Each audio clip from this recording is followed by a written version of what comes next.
today to turn to two remarkable women, Jane Goodall and Vandana Shiva. I had the opportunity to sit down with them recently. It was right before the UN Climate Summit that took place in Poland. But we were in Suffern, New York, at the International Women's Earth and Climate Initiative Summit. Jane Goodall, renowned primatologist, best known for her groundbreaking work with chimpanzees and baboons. Vandana Shiva, an environmental leader, feminist, and thinker from India, author of many books, including Earth, Democracy, Justice, Sustainability, and Peace, and Staying Alive, Women, Ecology, and Development. I began by, well, going back to the beginning with each of these remarkable women and asking Vandana Shiva, who had just flown in from India, to talk about where she was born. Born in a beautiful valley called Doon Valley in the Himalaya.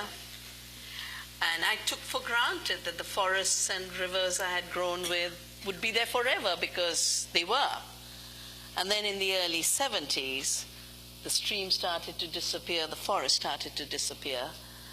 That's around the time peasant women of our area just rose and started the movement Chipko, which means to embrace, to hug.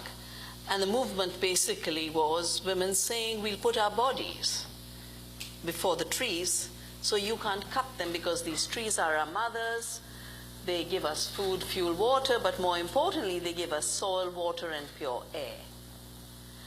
I decided, that time I was doing my PhD in the foundations of quantum theory, hidden variables and non-locality. And I was doing it in Canada, but I made a commitment that every vacation I would come and volunteer for Chipko.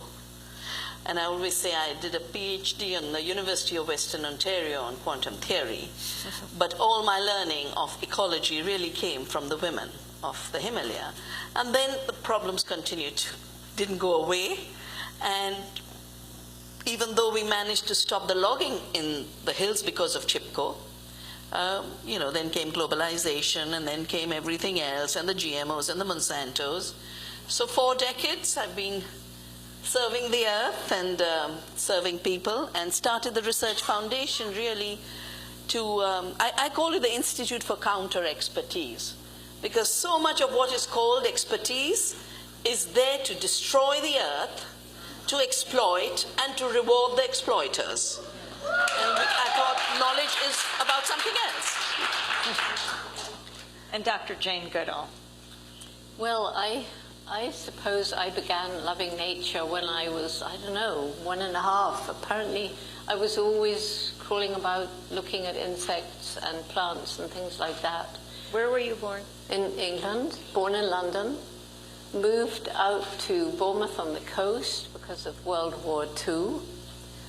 And when I was 10 years old, we had very little money.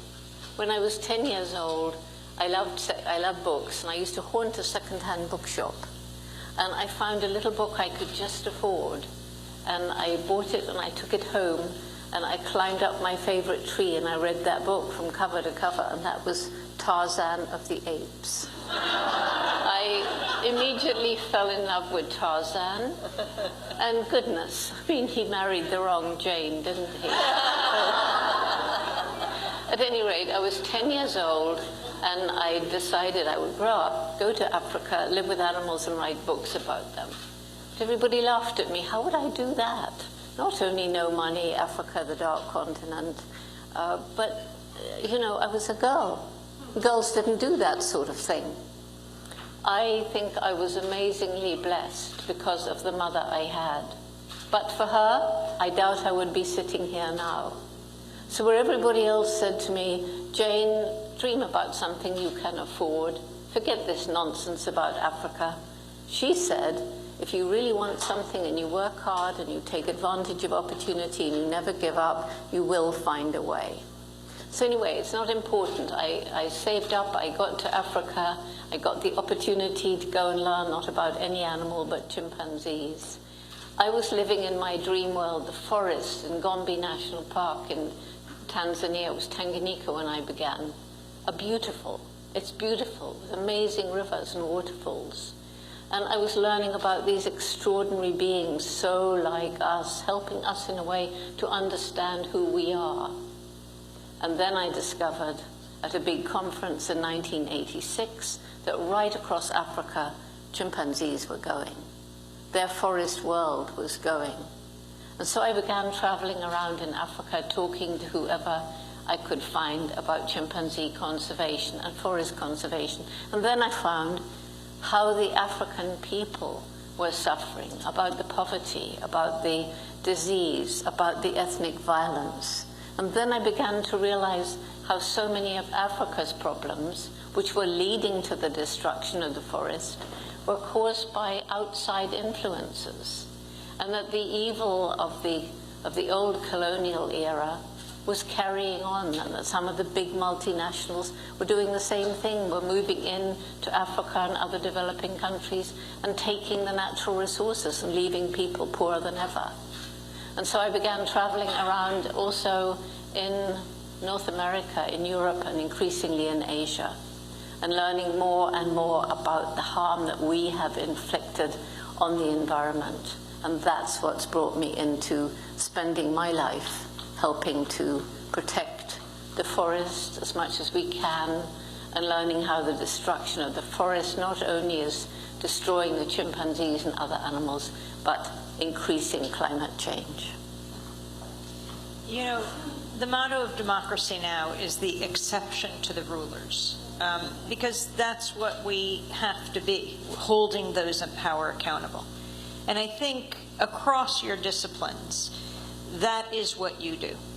And I was wondering how you do it. If you could give us examples of how you challenge power that you feel is damaging the earth, and what you are doing now to change that. Vandana. You know, a lot of the power of the rulers comes from what Bacon said, the marriage of knowledge with power, a particular kind of knowledge, a very mechanistic knowledge that defined nature as dead, and on the other side, women as passive. So the exception to the rulers in this case is about resurrecting the knowledges that are about the living earth. And our tradition, and I'm so touched that this evening began with the beautiful prayer and legacy of the First Nations with Janice, and then the beautiful music from Melanie.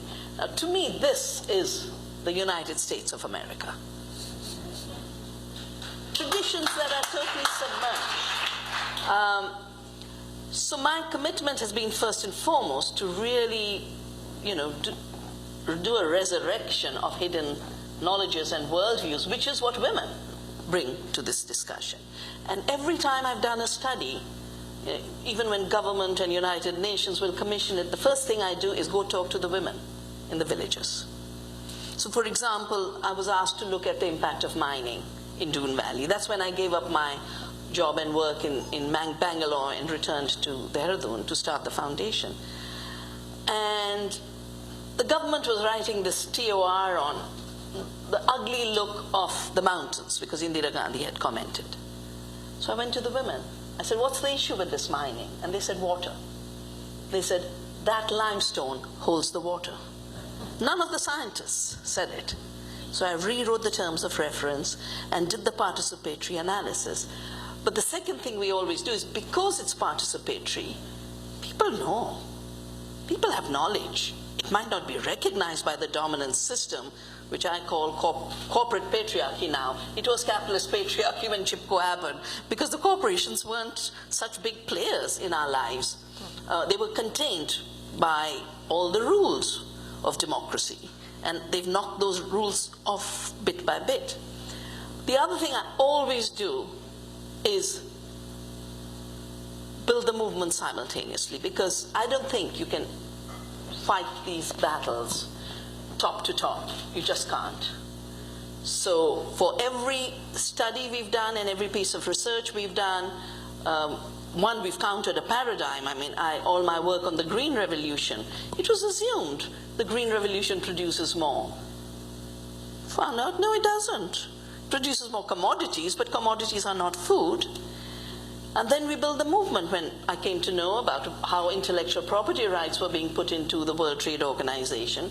I traveled the length and breadth of the country, sitting and holding workshops with farmers, who then rose, and 500,000 came to the street. We're talking about 92, before Seattle, and we were together in Seattle, Amy. So it's a combination of major grassroots mobilization, as well as dealing with the paradigm wars. And I think the challenge of this summit is to put forth another paradigm about how to live on the earth. What the earth is first. She's not there to be engineered. She's not bits of dead rock. She is the living earth that we were reminded about. And also, through that, bring forth another leadership for another world, because we don't want leadership in that rotten world of destruction. It's not worth it anyway. It's not going to last too long. We want the 7th generation cultivation of leadership for the future. And it's interesting, the 7th generation logic that Janice talked about, that every action we take should bring to our minds the 7th generation. In India, we have the same, 7th generation. That was what civilizations took care of. Uncivilized people rake the earth for today. Vandana Shiva at the International Women's Earth and Climate Summit. Vandana is an environmental leader, feminist thinker from India, author of many books, including Earth Democracy, Justice, Sustainability, and Peace and Staying Alive, Women, Ecology, and Development. Jane Goodall, renowned primatologist, best known for her groundbreaking work with chimpanzees and baboons. When we come back, more of our discussion. Stay with us.